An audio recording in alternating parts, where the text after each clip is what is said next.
પાટણ જિલ્લાના વિવિધ વિકાસના કામોના લોકાર્પણ અને ખાતમુહૂર્ત પ્રસંગે આપણી સૌની સાથે મંચ ઉપર ઉપસ્થિત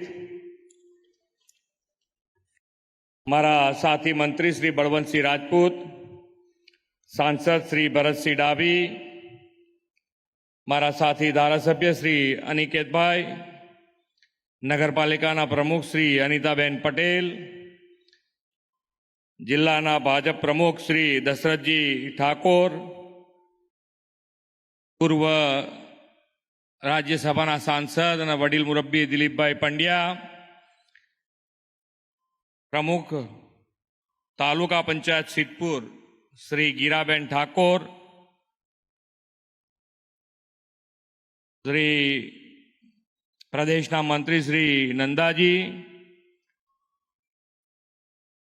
જિલ્લાના મંત્રી શ્રી ભાવેશભાઈ પટેલ, ઉપપ્રમુખ શ્રી જસુભાઈ પટેલ,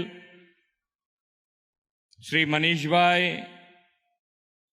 સિદ્ધપુર શહેરના પ્રમુખ શ્રી જયેશભાઈ પંડ્યા, એપીએમસીના ચેરમેન શ્રી વિષ્ણુભાઈ, ઉપપ્રમુખ શ્રી પ્રજ્ઞાબેન, તાલુકાના પ્રમુખ શ્રી વિક્રમસિંહ ઠાકોર, પૂર્વ ઉપપ્રમુખ અને જિલ્લા ભાજપના શ્રી શંભુભાઈ દેસાઈ, વિસ્તારક શ્રી ભગીરથસિંહ, શ્રી અશોકભાઈ જોશી, પ્રભારી શ્રી, મંચ ઉપર બિરાજમાન સૌ મહાનુભાવો, આમંત્રિત મહેમાનો, ભાઈઓ બહેનો, પ્રેસ મીડિયાના મિત્રો, સૌને મારા નમસ્કાર. અમે એકદમ શાંત થઈ ગયા છો. સિદ્ધપુરમાં અરવેડેશ્વર મહાદેવ અને એના સાનિધ્યમાં આપણે બધા બેઠા હોઈએ અને આવો કાર્યક્રમ થતો હોય તો આમ શાંત સુધી જે અહીંયા તો એવું કીધું મને હમણાં કે તમે અહીંયા આગળ જે તમે માગો એ બધું પૂરું થઈ જાય. અહીંયા આગળ તમે જે માગો એ પૂરું થઈ જાય. એટલે હવે તમારી તાકાત કેટલી છે એ હવે અમારા મંત્રીશ્રીને કહેજો, બળવંતસિંહને, કે તમારે શું જોઈએ છે. હમણાં તો વડાપ્રધાન શ્રી ગુજરાત ઉપર વિકાસના કામોની હેલી વરસાઈ છે. છેલ્લા 15 દિવસમાં જ ઉત્તર ગુજરાતમાં હમણાં આપણે પેલા મહાદેવ, કયું મહાદેવ? વાડીનાથ મહાદેવ. વાડીનાથ મહાદેવ. અને વાડીનાથ મહાદેવથી 13,000 કરોડ રૂપિયાથી ઉપરના કામો ત્યાં એ મહાદેવજીના શરણોમાં આપ્યા છે. એટલે આ 15 દાડામાં જ 1,10,000 કરોડના વિકાસના કામો ગુજરાતમાં પહેલી વખત કે આટલા બધા કામો તમને મળ્યા હોય. અને આપણને એમ લાગે ઘણી વખતે કે ભાઈ અહીંયા ઘણા બધા વડીલો બેઠા છે. પહેલા 1 લાખ રૂપિયાનું કામ અને 1 લાખ રૂપિયાનું કામ લઈને જતા તો પહેલા વિચાર કરવો પડે કે 1 લાખ રૂપિયાનું કામ આપણે લઈ જઈએ કે ના લઈ જઈએ. જ્યારે અત્યારે તમારામાંથી બધા જ જેને કામ મગજમાં આવ્યું હોય અને લગભગ 1 કરોડ 2 કરોડ રૂપિયાનું હોય તો કે આ તો મંત્રીશ્રીને રજૂઆત કરો ને, ધારાસભ્યને રજૂઆત કરો તો કે આ તો 2 કરોડનું છે, કરવું જ પડે તમારે. આ પરિસ્થિતિ માન્ય વડાપ્રધાન શ્રી આપણા ત્યાં આગળ એક વિકાસની રાજનીતિ કેવી રીતે હોય, કેવી રીતે થઈ શકે, સુશાસન થકી એ દેશ અને દુનિયાને માન્ય વડાપ્રધાન શ્રીએ બતાવ્યું છે. અનેક દરેકે દરેક વિભાગમાં, દરેકે દરેક સેક્ટરમાં ખૂબ મોટા પરિવર્તનો લાયા છે. અને આ પરિવર્તન થકી અહીંયા આગળ ઉત્તર ગુજરાતમાં પાણીની શું પરિસ્થિતિ હતી આપણને ખબર છે. બોર બનાવવો હોય તો બોર માટે પરમિશન નહોતી મળતી. અને એ પરિસ્થિતિમાંથી આજે બહાર નીકળી અને આજે કોઈ પેન્ડિંગ બોર જેને બનાવ્યો હતો બોર નર્મદાના પાણીથી, તો નર્મદાના પાણીથી તળાવ ભરવાના હોય તો તળાવ, બધું જ કરીને આજે પાણી માટેની ઉત્તર ગુજરાતમાં એવી કોઈ તકલીફ નથી રહી. હવે રહી છે આ સરસ્વતી નદી. એ સરસ્વતી નદી કેવી રીતે જીવિત રહે એના માટેનો હવે પ્રયત્ન કરવાનો છે આપણે બધાએ, અને એના માટે કરી પણ રહ્યા છીએ આપણે કે ભાઈ આને માટે ટેકનિકલ ગાઈડલાઈન લઈ અને કેવી રીતે આની અંદર કામ કરી શકાય એના માટેનો અમે પ્રયત્ન કરીશું, અને તમે બધા એમાં સહકાર આપશો એવી અમને પૂરો વિશ્વાસ છે તમારા બધા. દરેકે દરેક હમણાં પહેલા લાઇટની પરિસ્થિતિ, રોડ રસ્તાની પરિસ્થિતિ, બધી જ પરિસ્થિતિમાંથી બહાર લાવવા માટે આયોજનબદ્ધ રીતે ગુજરાતનું કામ થયું છે. ઘણી વખતે આપણને એમ થાય કે ભાઈ સેવા કરવી હોય તો સેવા અને સુશાસન બે જોડે જ રહેલા છે. પહેલા તમારી સેવા કરવા માટે લોકો બેસતા તો એ સુશાસન ના આપ્યું એટલે સેવા ના કરી શક્યા. જ્યારથી માન્ય નરેન્દ્રભાઈએ શાસન સંભાળ્યું ત્યારથી સુશાસન અને સુશાસનના આધારે સેવાનું માધ્યમ પકડી અને આજે દરેકે દરેક સેક્ટરમાં તમને સેવાઓ મળી રહી છે.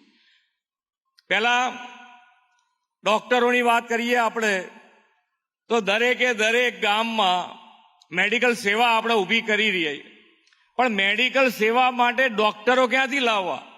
કારણ કે 1375 સીટ હતી. હવે 1375 સીટ દર વર્ષે મળતી હોય તો ક્યારે તમે ગામે ગામ સુધી આ હેલ્થની સેવાઓ વિકસાવી શકો? માન્ય નરેન્દ્રભાઈના આયા પછી આપણે એ 7000 સીટો સુધી લઈ ગયા. 7000 દર વર્ષે 7000 ડોક્ટરો થાય, અને આ વ્યવસ્થા આયુષ્યમાન કાર્ડની આપણી પાસે હોય પણ ડોક્ટર ના હોય તો સેવા ક્યાં લેવી? આજે તમે જુઓ તો ગુજરાતમાં ગ્રામ્ય સ્તરે મલ્ટી સ્પેશિયાલિટી હોસ્પિટલ થઈ છે, અને એ મલ્ટી સ્પેશિયાલિટી હોસ્પિટલ થવાના કારણે ગામે ગામ સુધી પ્રાઇવેટ હોસ્પિટલો થવાના કારણે તમને સેવા, મેડિકલ સેવા ગ્રામ્ય સ્તરે મળતી થઈ છે. અને આજે કોઈને વિચાર કરવો પડતો નથી. જેની પાસે કાર્ડ હોય, માન્ય નરેન્દ્રભાઈનું આયુષ્યમાન કાર્ડ, એટલે તરત એને ટ્રીટમેન્ટ મળી જાય, એક પૈસો ખર્ચવો ના પડે. અને કદાચ હોસ્પિટલાઇઝ થયો હોય તો ઘેર આવવાના 300 રૂપિયા માન્ય નરેન્દ્રભાઈ વ્યવસ્થા કરી છે. આ વ્યવસ્થા ક્યારેક આખી દુનિયામાં મોટામાં મોટી વ્યવસ્થા માન્ય નરેન્દ્રભાઈએ કરી છે. અને આ વાઇબ્રન્ટની આયોજન કર્યું 2003માં. 2003માં જ્યારે વાઇબ્રન્ટ કર્યું તો ધંધા રોજગાર માટે ગ્લોબલ પ્લેટફોર્મ, એટલે દેશના એકલા વેપારીઓ નહીં, દુનિયાના વેપારી ત્યાં આવી શકે એવું પ્લેટફોર્મ 2003માં નરેન્દ્રભાઈએ ગુજરાતમાં આપ્યું. અને ગુજરાત એ વખતે આટલું સક્ષમ થઈ શકે એવું કોઈને વિચારે નહોતો, કારણ કે દેશ જ કોમ્પિટિશન નહોતું કરતું ગ્લોબલી. ખાલી ગુજરાત રાજ્ય એ વખતે આગળ વધ્યું. આ માન્ય નરેન્દ્રભાઈ ફ્યુચરનો વિચાર કરીને, ભવિષ્યનો વિચાર કરી અને કેવી રીતે આગળ વધી શકાય એના માટેના અને અમને હર હંમેશ પ્રયત્ન કર્યા છે. હમણાં અહીંયાથી બળવંતસિંહજી કહેતા કે આ 10મું વાઇબ્રન્ટ જે આપણે કર્યું તો દરેક જણ માન્ય નરેન્દ્રભાઈ ગ્રીન એનર્જી ઉપર આગળ વધવા માંગે છે. ગ્લોબલ વોર્મિંગ આપણને બધાને ખબર છે કે જેટલું બને એટલું ગ્લોબલ વોર્મિંગમાંથી કેવી રીતે બહાર નીકળી શકાય એનું આયોજન પણ માન્ય નરેન્દ્રભાઈએ કર્યું કે જેથી કરીને આપણું એન્વાયરમેન્ટ ફ્રેન્ડલી ધંધા રોજગાર કેવી રીતે આગળ વધે એના માટેનો પ્રયત્ન થયો. અને આ વખતના વાઇબ્રન્ટમાં ગ્રીન એનર્જીના 50% MOU થયા છે. 100 MOUમાંથી 50 MOU ખાલી ગ્રીન એનર્જીના થયા છે. એટલે આપણે જે ગ્રીન બેઝ ઉપર આગળ વધવા માંગીએ છીએ, ગ્રીન એનર્જી ઉપર, એ સક્સેસફુલી ગુજરાત આગળ વધી રહ્યું છે.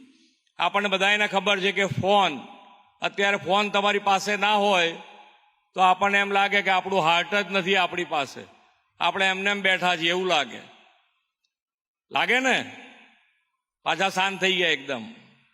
આમ જરા બોલતા રહો, તમારે શું લાગે ને? હા, એમ જરા કારણ કે ફોનનો ઉપયોગ એટલો બધો વધી ગયો છે, એટલે જે એની અંદર ફોનની અંદર જે ચિપ્સ છે, હવે એ ચિપ્સ બનાવવા માટે એ બિઝનેસ અહીંયા ભારતમાં લાવવા માટે દરેક વડાપ્રધાન, અત્યાર સુધીના ભારતના દરેક વડાપ્રધાને એ બિઝનેસ અહીંયા લાવવા માટેનો પ્રયત્ન કર્યો, પણ સક્સેસ ફક્ત અને ફક્ત આપણા વડાપ્રધાન શ્રી નરેન્દ્રભાઈ મોદી સાહેબને મળ્યો. અને આપણા માટે આનંદની એ વાત છે કે ભારતમાં આ બિઝનેસ ગુજરાતમાં શરૂ થયો. સૌથી પહેલો માઇક્રોન શરૂ કરી રહ્યું છે, ટાટા પણ શરૂ કરી રહ્યું છે. આ માન્ય વડાપ્રધાનશ્રીની સિદ્ધિ છે. આપણે સૌ સાથે મળીને જે માન્ય વડાપ્રધાનશ્રીએ 2047 સુધીમાં અમૃતકાળમાં વિકસિત ભારત બનાવવું છે, અને વિકસિત ભારત બનાવવા માટે આપણે વિકસિત ગુજરાત થકી આપણે સૌ સાથે મળીને આગળ વધીએ. આજે ખૂબ સારા કામ અહીંયા આગળ પાટણ જિલ્લામાં જ ખાલી 300 કરોડના કામો આજે અહીંયાથી આપણે ખાતમુહૂર્ત અને લોકાર્પણ કર્યા છે. બીજા જે પણ તમારા કામો હોય એ તમારી તાકાતથી તમે આપજો, પૂરા કરવાની તાકાત અમારી. વડાપ્રધાનશ્રીએ ગેરંટી આપી છે કે તમારો સંકલ્પ જે પણ લેશો એ પૂરા કરવાના. એમને તમારે જેટલા મોટા સપના જોશો એટલા એ સંકલ્પ એ પૂરા કરી આપશે. આ મોદી સાહેબની ગેરંટી છે, અને વિકસિત ભારત બનાવવાની ગેરંટી માટે આપણે સૌ સાથે મળીને ગુજરાત આગળ વધારીએ. એ જ અભ્યર્થના સાથે વિરમું છું. ભારત માતા કી જય. વંદે માતરમ. જય જય ગરવી ગુજરાત.